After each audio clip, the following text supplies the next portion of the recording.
Today, I'll be showing you how to get the most value out of Reaper. Like the Machinist Guide, I'll give a sequence and then break down each part, followed by additionals, defensives, and utility placement, along with some other notes. Let's get started with the base single target sequence. Soul Slice, Gluttony, Gibbet, Gallows, Soul Slice, Bloodstalk, Gibbet, Enshroud, Void Reaping, Cross Reaping, Lemure Slice, Void Reaping, Cross Reaping, Lemure Slice, Communio.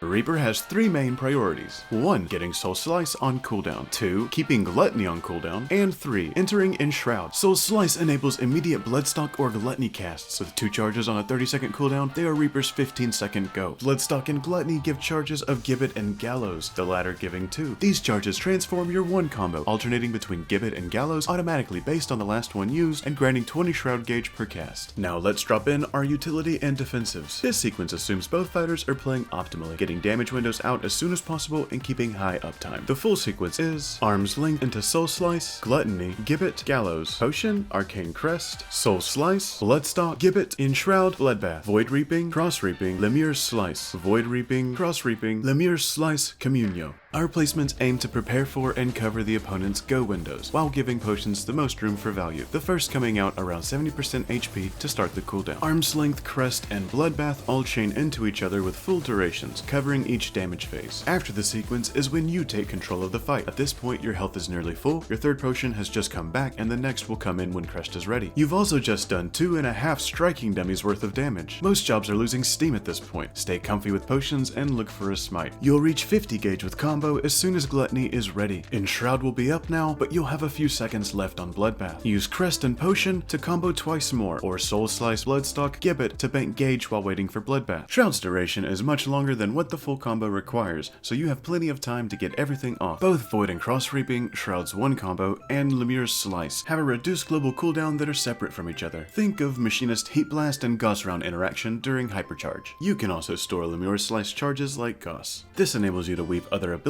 such as Arm's Length or Potions between your Shroud 1 casts up to 3 or 4 times and still be able to send 2 Lemure Slices either back to back or weaved at the end. The only downside is you're losing a second or so of Bloodbath with each new weave. That's a striker more of 1 to 2k landing outside and not healing. You'll need to be quick on deciding when this is worth it. Spinning and Nightmare Scythe both deal mediocre amounts of damage and generate the same amount of gauge as your Slice combo, regardless of number of targets hit. Very lackluster. However, Soul Scythe, your AoE charger, does give insane amounts of gauge if you land it on multiple targets. Grim Swath and Guillotine are a very powerful AoE combo, and Gluttony is also AoE to make up the difference. Yet the most powerful AoE option is hands down Shroud. Bloodbath and Shroud AoE abilities do not have a target cap, making your healing scale to the size of the team you're pushing. Add Arm's Length, also with no target cap, to reduce their damage, and you become a tank, healer, and DPS all in one. Hey, Square Enix wasn't kidding with their new no rolls design, huh? I'm looking at you, Medic Machinist! Ingress, Egress, and Regress are all abilities that you can and should weave at any point between your GCDs for chasing and running from Cheetan. Get used to timing these and you won't clip your abilities while using them. Harp will become an instant cast after a teleport. However, this is a spell and not an ability, so like a weapon skill GCD, it will cancel any current Gibbet or Gallows charge. Chase wisely. In niche encounters where you're kiting and dipping for distance, Grim Swath has a slight range advantage to Bloodstock and still gives a Gallows or Gibbet charge. Guillotine also has range advantage over Gibbet or Gallows and still gives 20 Shroud gauge. You can use these to hasten Shroud, adjust timings, or zone safer against harder opponents.